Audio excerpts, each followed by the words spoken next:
Kisah tukang kayu menemani mayat konglomerat dalam kubur selama 40 hari. Alkisah, seorang konglomerat yang sangat kaya raya, menulis surat wasiat. Barang siapa yang mau menemaniku selama 40 hari di dalam kubur, setelah aku mati nanti, akan aku berikan warisan separuh dari harta peninggalanku. Lalu ditanyakanlah hal itu kepada anak-anaknya, apakah mereka sanggup menjaganya di dalam kubur nanti. Tapi anak-anaknya menjawab, mana mungkin kami sanggup menjaganya, ayah, karena pada saat itu ayah sudah menjadi mayat. Keesokan harinya dipanggillah semua adiknya, dan beliau kembali bertanya, adik-adikku, sangguplah di antara kalian menemani aku di dalam kubur selama 40 hari setelah aku mati nanti. Aku akan memberi setengah dari hartaku. Adik-adiknya pun menjawab, apakah engkau sudah gila? Mana mungkin ada orang yang sanggup bersama mayat selama itu di dalam tanah?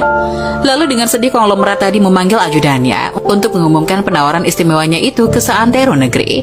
Akhirnya sampai jugalah pada hari di mana konglomerat tersebut kembali ke rahmatullah. Kuburnya dihias megah laksana sebuah peristirahatan termewah dengan semua perlengkapannya. Pada waktu yang hampir bersamaan, seorang tukang kayu yang sangat miskin mendengar pengumuman wasiat tersebut. Lalu tukang kayu tersebut dengan tergesa-gesa segera datang ke rumah konglomerat tersebut untuk memberitahukan kepada ahli waris akan kesanggupannya.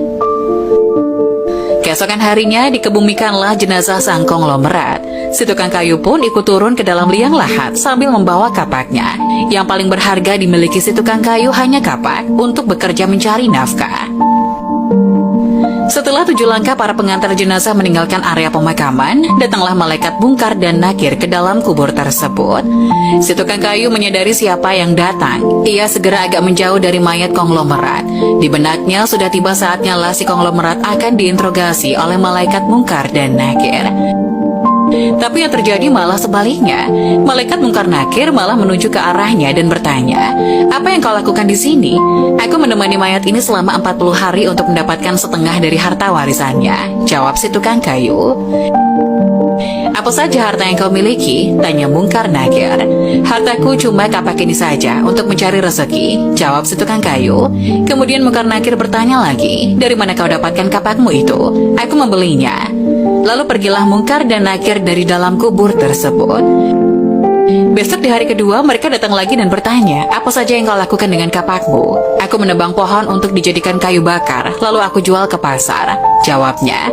Di hari ketiga ditanya lagi, pohon siapa yang kau tebang dengan kapakmu ini? Pohon itu tumbuh di hutan belantara, jadi tidak ada yang punya. Apa kau yakin? Lanjut malaikat. Kemudian mereka menghilang. Datang lagi di hari keempat, bertanya lagi, adakah kau potong pohon-pohon tersebut dengan kapak ini sesuai ukurannya dan beratnya yang sama untuk dijual? Aku potong dikira-kira saja, mana mungkin ukurannya bisa sama rata, tegas tukang kayu. Begitu terus yang dilakukan malaikat Mungkar Nakir, datang dan pergi sampai tak terasa sekarang 39 hari sudah. Dan yang ditanyakan masih berkisar dengan kapak tersebut. Di hari terakhir yang ke-40, datanglah Mungkar dan Nakir sekali lagi bertemu dengan tukang kayu tersebut.